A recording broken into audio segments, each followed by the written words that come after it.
Hey, what's going on, guys? It's Loki from the Loki and Jabroni Show and Loki's Gaming Corner. It's been a while since I've been on, not gonna lie.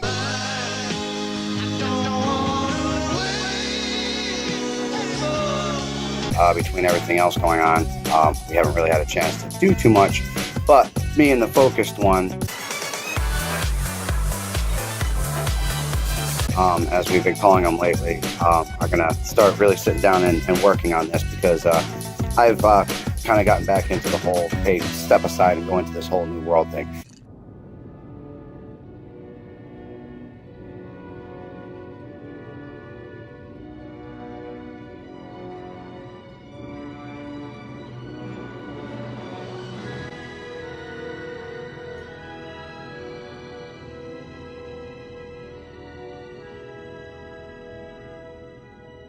Which is essentially what video games are about.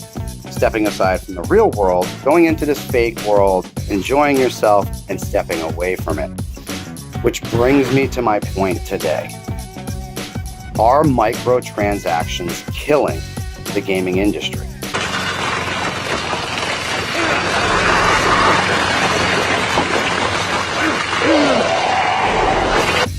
It's a conversation that a lot of people have been bringing up and a lot of people have been thinking about. And to be honest with you, it's a very good discussion to think about and to maybe bring to pass. The problem with microtransactioning... You want answers! I want the truth! You can't handle the truth! ...is it's not fair across the board, obviously. For somebody who has constant, access to money. I make it right, I make it rain on them hoes. And I don't know, and just a side note, if you guys don't know what microtransactioning is, first of all, you shouldn't be watching the gaming show. Go to the mall. But no, just joking. I'm not, though.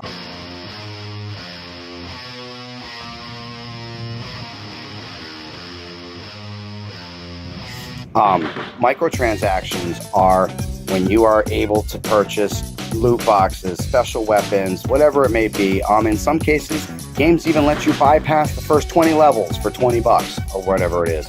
So the rest of us are grinding and pounding away on these levels, and you're already at level 20. And like I said, look, if you got the money, we're not bashing. Hey, by any means, if you want to drop $1,000 on a game, and that's, it's not just like say games that you spend like $60 on either.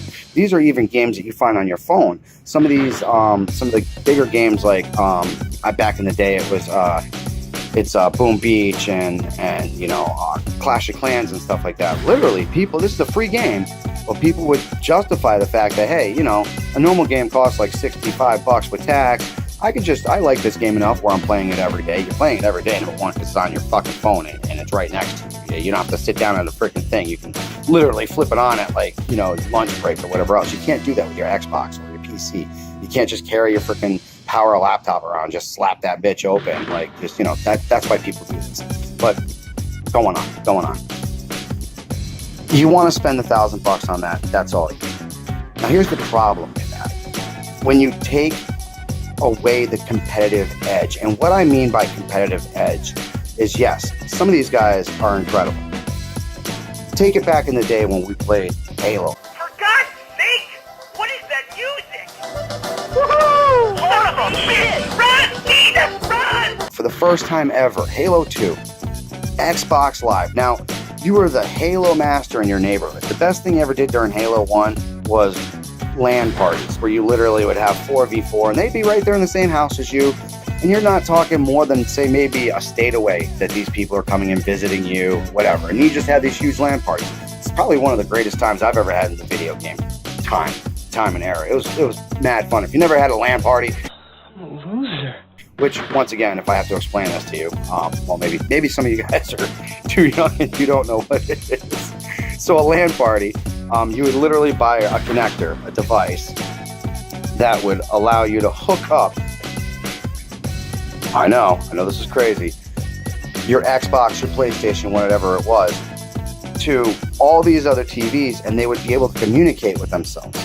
So you can literally take your whole basement, have every one of your buddies bring their TV over and their Xbox, and you turn around and here you are, boom, playing downstairs, ordering pizza, going on till 4 o'clock in the morning, drinking fucking Mountain Dew till your eyeballs bulge out.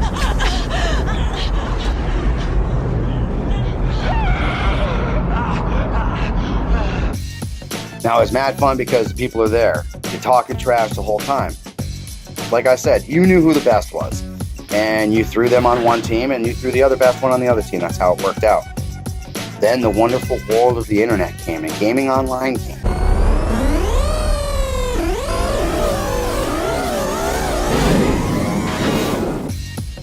And all of a sudden you were this little fucking fish in a big motherfucking pond, and there was some fucking great whites out there that ate your face off in a second, dude. You learned real quick where your spot was in this. However, you could always get better.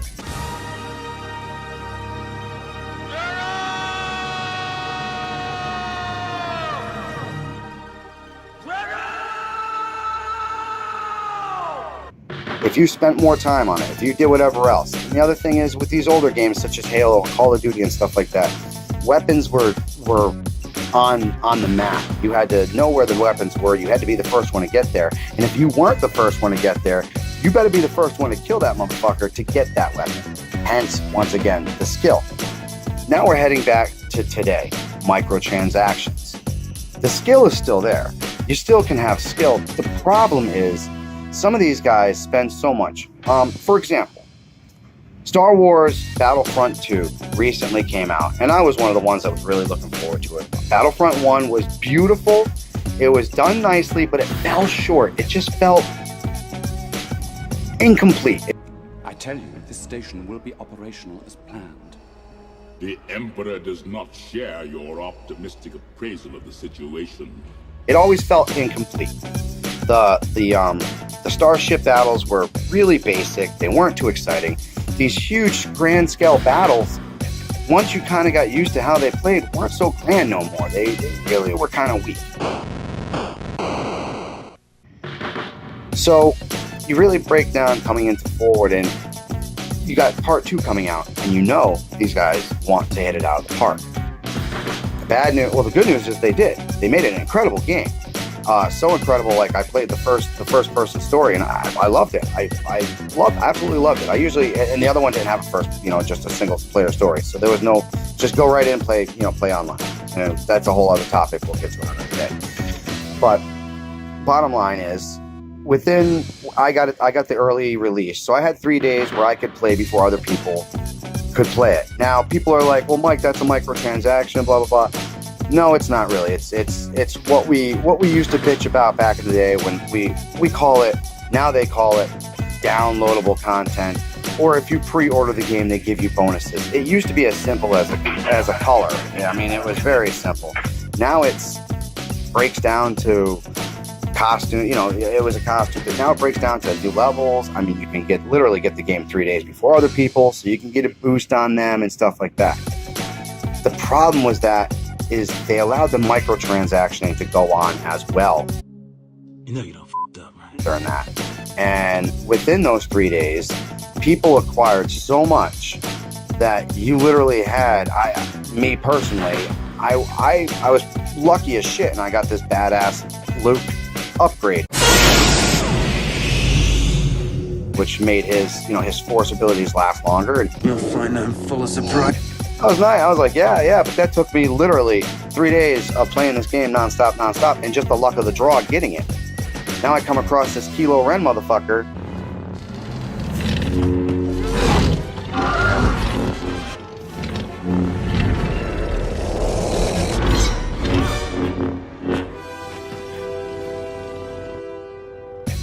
And he force chokes me in like 2 seconds.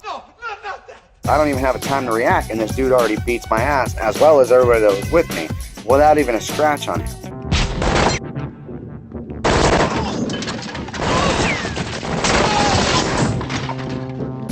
He was super uber to the max level, couldn't do anything else because he spent all this money, and like I said, legal, but is there skill?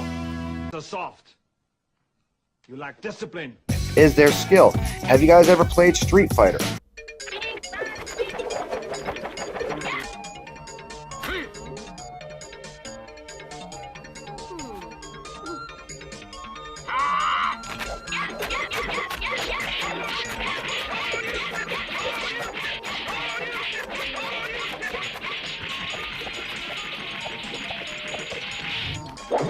or any fighting game like that, they give you this thing called a handicap.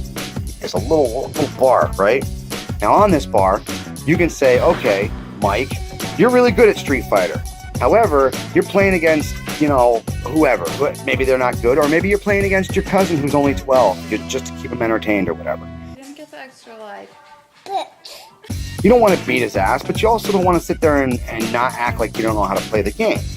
So what they did is they invented this little handicap bar. So you could take your handicap and slide it all the way across and be as weak as you possibly can and slide his handicap all the way up to the point where it only takes him maybe 3 hits to hit you, and then it takes you 16 to hit him and take him out.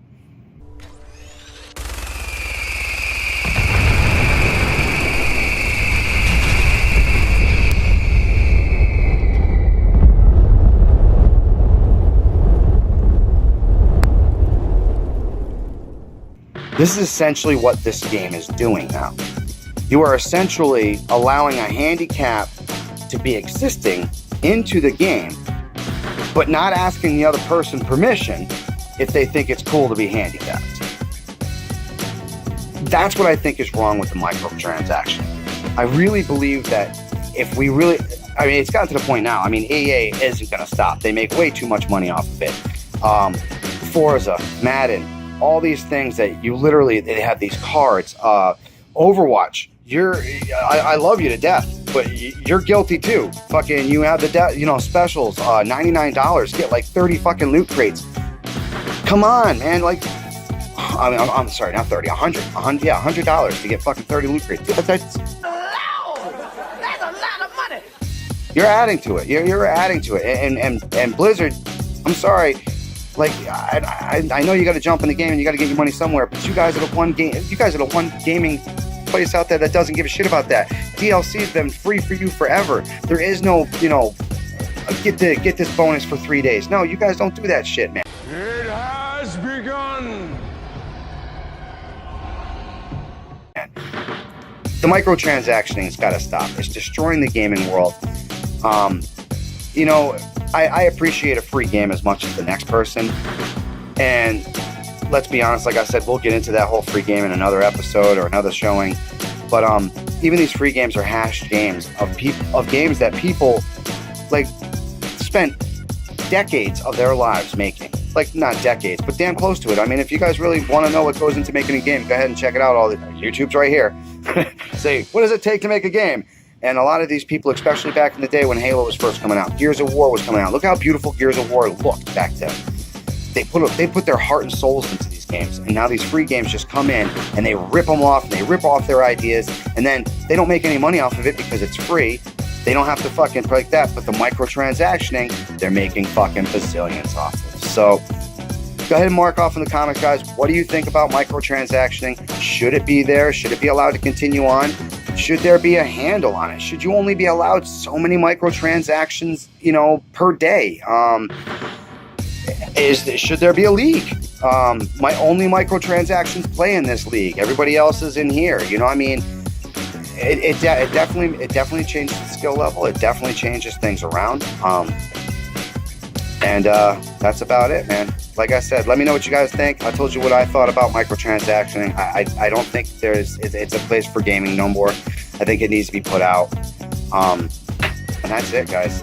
Like I said, love the show. If you're not watching it already on Tuesdays, we're live and in your face and on Facebook, on Twitter, on YouTube now. So make sure you guys do there. Make sure you go to that Patreon, the LokiandJabroni.com or Patreon.com. Leave some donations if you like what we're doing. And if you guys have any questions, comments, or if you have any ideas for me to do next thing, my nice little rant, which I think, like I said, next one we're going to go into, I am going to be getting some gameplay going here pretty soon, but I do want to break down free games as opposed to paid games and see what you guys think on that. But comment below, let me guys know what you guys think. Loki out and game on. As always, guys, game on. Even if you're not watching each other.